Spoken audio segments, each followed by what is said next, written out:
Well, now, in other developments in Bahrain, the appeal court postponed its verdict in the case of a hunger striker and 20 other democracy activists convicted of plotting to overthrow the kingdom's rulers. They were all sentenced as part of the anti-government protests which began in February last year. We're joined now from the capital, Manama, by Sheikh Abdulaziz bin Mubarak Al Khalifa. He's a member of the Bahraini royal family and government spokesman. Sheikh Abdulaziz, first of all, clearly it's extraordinarily sad to have had yet another death. Hardly looks like normal life in Bahrain. Well, actually, let's not jump to conclusions here. I mean, this is a death that we have looked at as a homicide, and we have opened a full investigation in wanting to know how it came about. It's not like we have a death here in the same circumstances or frequency you have around the world.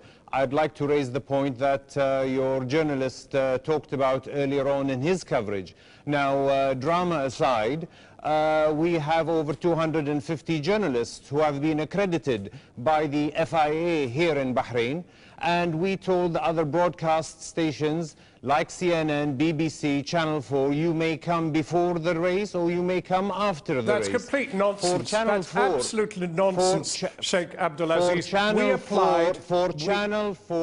For Channel 4 to come into the country undercover and to bring in their equipment and to operate without accreditation is not only unprofessional, but then you go about with a political activist into remote parts of the country and you expect us to think that you can have a balanced coverage. Sheikh Abdulaziz, this is absolute nonsense. You did not invite us in to go in for the Grand Prix. We applied at least 6 or 7 times. You gave us a permit in February when the Grand Prix was not being run.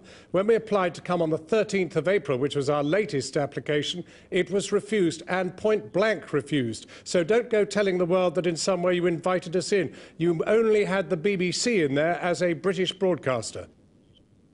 And we had the CNN. And CNN is not a British broadcaster. You were invited in. Yeah. Pardon? The CNN is not a British broadcaster.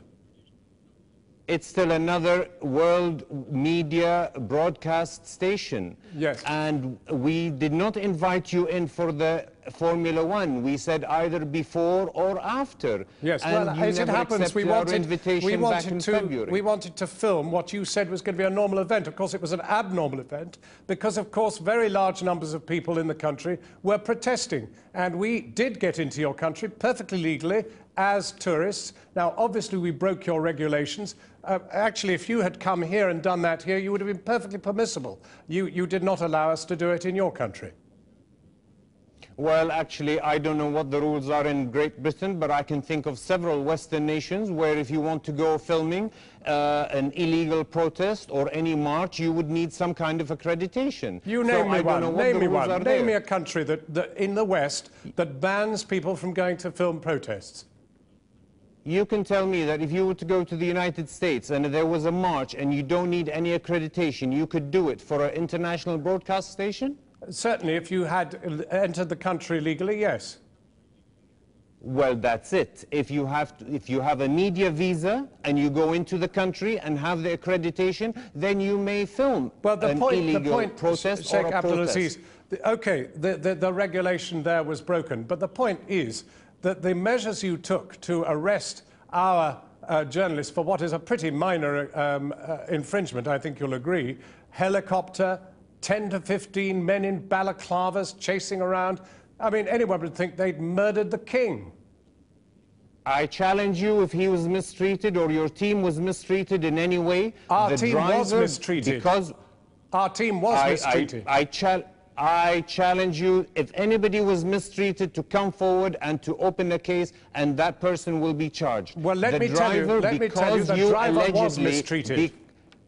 He was not mistreated. He has come forward and said he hasn't been mistreated. Well, wouldn't you? Now we have an independent, because we have an independent internal affairs bureau within the Ministry of Interior, an investigation has been brought open. So please, sir, I challenge you, if there has been any mistreatment of any form, please bring forward your team and let them say it online, on the camera. Well, let us be quite clear, Sheikh Abdulaziz. He was mistreated. We have witnesses to his mistreatment. He was slapped about in the face, and then his arms were lacerated while he was in your custody. And is it any wonder that when you ask him, were you mistreated, he says, oh, no, I wasn't mistreated. Wouldn't you say the same if somebody came and did the same to you? There are forensic tests and there are other tests that you can tell if somebody has been mistreated in any way. We have opened up an inquiry, and I assure you, after what this country has gone through last year and trying to rectify the mistakes that took place, we are not in the position to try and make those mistakes again. So once again, sir, I challenge, if any mistreatment took place, to come forward and bring them forward. Well, we have come forward and we've told you. And we told you on the ground in Bahrain, and we're telling you again tonight, he was mistreated. And the driver was spoken to by your team, and I would rather have your team say that he was mistreated rather than you, who wasn't here or who hasn't even seen the person. And what about the overall protests? I think you'll accept that they were very widespread, they were widely reported, and it is quite clear that life in Bahrain is very far from normal. I wonder whether you can tell us when you think that the 70% majority Shia population will ever have democratic rights and possibly become to be the majority government in your country. Your facts and figures are wrong, sir. We had a successful Formula One race. We always said that there were pockets of violence in the country, and we have never denied that Bahrain is back to full normalcy. However, I assure you, the vast majority of the people of Bahrain are moving forward and have welcomed the race, and that it was a great success. So besides the extremists who are against the Formula One, or who have their own views on how political reform should be taken forward, then we are in a much better position than we were last year.